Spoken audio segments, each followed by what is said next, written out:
सोमवार का यह पावन व्रत केवल मनोकामनाओं को पूरा नहीं करता, बल्कि जीवन की हर बाधा को दूर कर देता है। कहा जाता है, जिसने सच्चे मन से सोमवार का व्रत किया, शिवजी स्वयं उसका हाथ पकड़कर जीवन को सुख, शांति और समृद्धि से भर देते हैं। ऐसी ही एक चमत्कारी कथा आज हम आपके लिए लेकर आए हैं।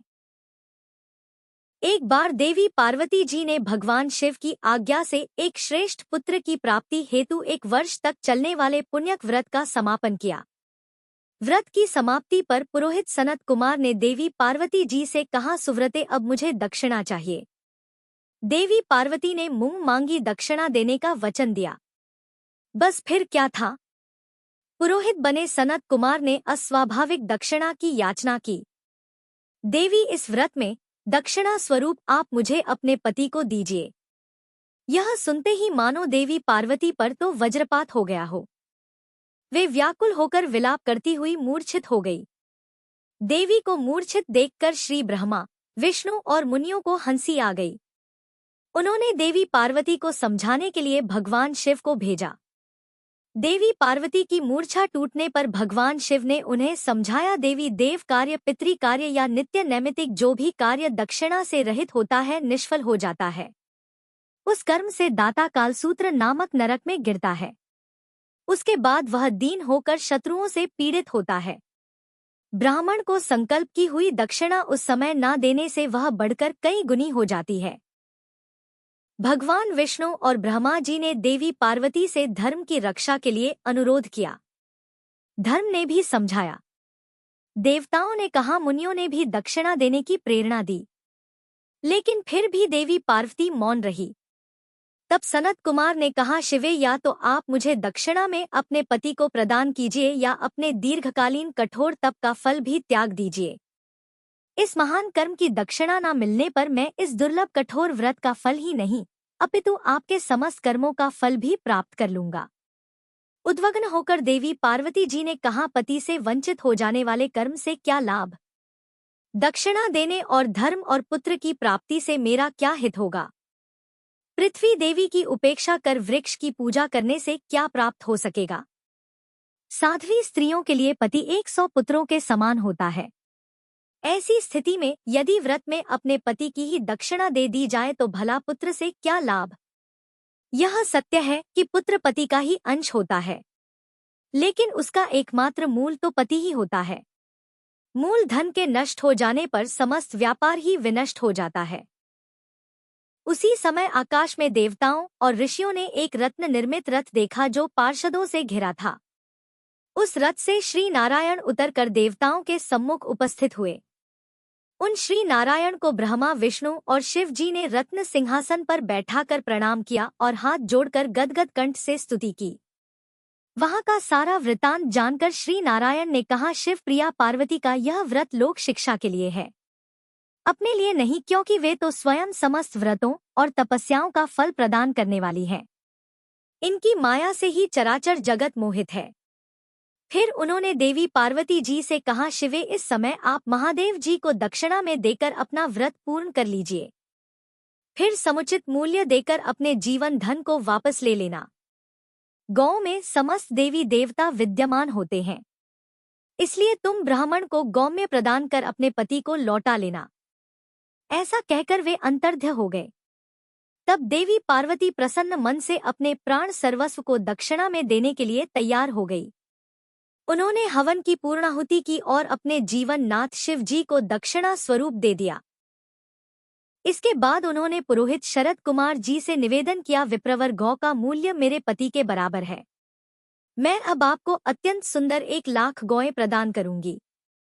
इसके बदले में आप मेरे जीवन सर्वस्व को लौटा दें। प्राणनाथ के मिल जाने पर मैं पुनः ब्राह्मणों को विपुल दक्षिणाएं प्रदान करूंगी। तब सनत कुमार ने पार्वती जी से कहा, देवी, मैं ब्राह्मण हूँ, 1,00,000 गौएं लेकर मैं भला क्या करूंगा? इस दुर्लभ रत्न के सामने 1,00,000 गौओं की क्या तुलना? मैं इन्हें साथ में लेकर त्रिलोक में भ्रमण करूंगा। उस समय समस्त बालक इन्हें देखकर प्रसन्नता पूर्वक ताली बजा बजाकर अट्टहास करेंगे। कहने के साथ ही सनत कुमार ने भगवान शिव को अपने पास ही बिठा लिया। सनत कुमार ने भगवान शिव को वापस नहीं किया। यह देखकर और यह सुनकर देवी पार्वती जलहीन मछली की तरह छटपटाने लगी। उन्होंने मन ही मन सोचा, कैसा दुर्भाग्य है मेरा कि मुझे ना तो अभीष्ट देव का दर्शन ही हुआ, ना ही व्रत का फल प्राप्त हो सका। अधीर होकर अब वे अपने प्राण त्यागने के लिए तत्पर हो गई। अचानक उसी समय आकाश में तेज समूह प्रकट हुआ। उस तेज समूह को देखकर देवी पार्वती ने उससे अपने ऊपर दया करने को कहा और उस महतेज राशि के मध्य विश्व मोहन श्री कृष्ण स्वरूप का दर्शन किया। ऐसे भुवन मोहन अनूप रूप को देखकर भगवती पार्वती उसी के समान पुत्र की कामना करने लगी और उसी क्षण उन्हें वह वर भी प्राप्त हो गया। इसके बाद वह तेज वहीं तिरोहत हो गया। तब देवताओं ने ब्रह्मपुत्र सनत कुमार को समझाया। सनत कुमार ने दिगंबर शिव को उनकी प्राणेश्वरी पार्वती जी को वापस लौटा दिया। अब सुनिए सोमवार व्रत की कथा। एक बार किसी नगर में एक साहूकार था। उसके घर में धन की कोई कमी नहीं थी, लेकिन कोई संतान न होने के कारण वह बड़ा दुखी था। संतान प्राप्ति के लिए वह हर सोमवार को व्रत रखता था और पूरी श्रद्धा के साथ शिव मंदिर जाकर भगवान शिव और माता पार्वती की पूजा किया करता था। उसकी भक्ति देखकर एक दिन मां पार्वती प्रसन्न होकर भगवान शिव से साहूकार की मनोकामना पूर्ण करने का निवेदन करती हैं। पार्वती जी के आग्रह पर भगवान शिव ने कहा, है देवी, इस संसार में हर प्राणी को उसके कर्मों का फल मिलता है और जिसके भाग्य में जो हो उसे भोगना ही पड़ता है। लेकिन पार्वती जी ने साहूकार की भक्ति देखकर उसकी मनोकामना पूर्ण करने की इच्छा व्यक्त की। माता पार्वती के आग्रह पर भगवान शिव ने साहूकार को पुत्र प्राप्ति का वरदान तो दिया, लेकिन उन्होंने बताया कि यह बालक केवल 12 वर्षों तक ही जीवित रहेगा। माता पार्वती और भगवान शिव की इस संवाद को साहूकार सुन रहा था, इसलिए उसे ना तो इस बात की खुशी हुई और ना ही कोई दुख, बल्कि वह पहले की तरह ही शिव जी की पूजा करता रहा। कुछ समय के बाद साहूकार की पत्नी ने एक पुत्र को जन्म दिया। जब वह बालक 11 वर्ष का हुआ तो उसे पढ़ने के लिए काशी भेज दिया गया। साहूकार ने पुत्र के मामा को बुलाकर उसे बहुत सारा धन देते हुए कहा कि तुम इस बालक को काशी विद्या पढ़ने के लिए लेकर जाओ। तुम लोग रास्ते में यज्ञ कराते जाना और ब्राह्मणों को भोजन दक्षिणा देते हुए जाना। दोनों मामा भांजे इसी तरह यज्ञ कराते और ब्राह्मणों को दान दक्षिणा देते काशी नगरी निकल पड़े। इस दौरान रात में एक नगर पड़ा जहां नगर के राजा की कन्या का विवाह था, लेकिन जिस राजकुमार से उसका विवाह होने वाला था वह एक आंख से कान्हा था। राजकुमार के पिता ने अपने पुत्र के कान्हा होने की बात को छुपाने के लिए सोचा, क्यों ना उस साहूकार के पुत्र को दूल्हा बनाकर राजकुमारी से विवाह करा दूं और विवाह के बाद इसको धन देकर विदा कर दूंगा और राजकुमारी को अपने नगर ले आऊंगा। लड़के को दूल्हे के वस्त्र पहनाकर राजकुमारी से विवाह करा दिया गया। साहूकार का पुत्र ईमानदार था, उसे यह बात सही नहीं लगी, इसलिए उसने अवसर पाकर राजकुमारी के दुपट्टे पर लिख दिया कि तुम्हारा विवाह तो मेरे साथ हुआ है, लेकिन जिस राजकुमार के संग तुम्हें भेजा जाएगा वह एक आंख से कान्हा है। मैं तो काशी विद्या पढ़ने जा रहा हूँ। जब राजकुमारी ने चुन्नी पर लिखी बातें पढ़ी तो उसने अपने माता पिता को यह बात बताई। राजा ने अपनी पुत्री को विदा नहीं किया। फिर बारात वापस चली गई। दूसरी ओर साहूकार का पुत्र और उसका मामा काशी पहुंचे और वहां जाकर उन्होंने यज्ञ किया। जिस दिन साहूकार का पुत्र 12 वर्ष का हुआ उस दिन भी यज्ञ का आयोजन था।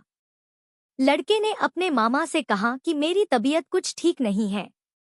मामा ने कहा, तुम अंदर जाकर आराम कर लो। भगवान शिव के वरदान अनुसार कुछ ही देर में उस बालक के प्राण निकल गए। मृत भांजे को देखकर उसकी मामा ने विलाप करना शुरू कर दिया। संयोगवश उसी समय भगवान शिव और माता पार्वती उधर से जा रहे थे। पार्वती जी ने भोलेनाथ से कहा, स्वामी, मुझे इसके रोने का स्वर सहन नहीं हो रहा। आप कृपया इस व्यक्ति के कष्ट को अवश्य दूर कीजिए। जब भगवान शिव मृत बालक के समीप गए तो वह बोले कि यह उसी साहूकार का पुत्र है जिसे मैंने 12 वर्षों की आयु का वरदान दिया था। अब आज इसकी आयु पूरी हो चुकी है। लेकिन मातृभाव से विभोर माता पार्वती जी कहने लगी है, महादेव, आप इस बालक को और आयु देने की कृपा करें। नहीं तो इसके वियोग में इसके माता पिता भी तड़प तड़प कर मर जाएंगे। माता पार्वती के पुनः आग्रह पर भगवान शिव ने उस लड़के को जीवित होने का वरदान दिया। शिव जी की कृपा से वह लड़का जीवित हो गया। शिक्षा पूरी करके लड़का मामा के साथ अपने नगर की ओर वापस चल पड़ा। दोनों चलते हुए उसी नगर में पहुंचे जहां उसका विवाह हुआ था। उस नगर में भी उन्होंने यज्ञ का आयोजन किया। उस लड़के के ससुर ने उसे पहचान लिया और महल में ले जाकर उसकी खूब आओ भगत की और अपनी पुत्री को धूमधाम से विदा कर दिया। इधर साहूकार और उसकी पत्नी भूखे प्यासे रहकर अपने बेटे की प्रतीक्षा कर रहे थे। उन्होंने प्रण कर रखा था कि अगर उन्हें अपने बेटे की मृत्यु का समाचार मिला तो वह भी प्राण त्याग देंगे। परंतु अपने बेटे के जीवित होने का समाचार पाकर वे बेहद प्रसन्न हुए। उसी रात भगवान शिव ने साहूकार के स्वप्न में आकर कहा, हे श्रेष्ठी, मैंने तेरे सोमवार के व्रत करने और व्रत कथा सुनने से प्रसन्न होकर तेरे पुत्र को लंबी आयु प्रदान की है। इसी प्रकार प्रिय भक्तों, इस पावन सोमवार व्रत कथा के श्रवण का पुण्य फल आपके जीवन में भी सुख, शांति और समृद्धि का संचार करें। भोलेनाथ की कृपा से आप सभी के सारे दुख दूर हो, मनोकामनाएं पूर्ण हो और हर कदम पर शिव जी का आशीर्वाद सदैव साथ बना रहे। याद रखिए, शिव कथा का श्रवण मात्र से कल्याण संभव है और आज आपने यह सौभाग्य पा लिया है। यदि आपको सोमवार व्रत की यह कथा अच्छी लगी हो तो वीडियो को लाइक करें, शेयर करें और ऐसे ही धार्मिक व प्रेरणादायक वीडियो पाने के लिए हमारे चैनल को सब्सक्राइब जरूर करें। बोलिए भोलेनाथ की जय। हर हर महादेव।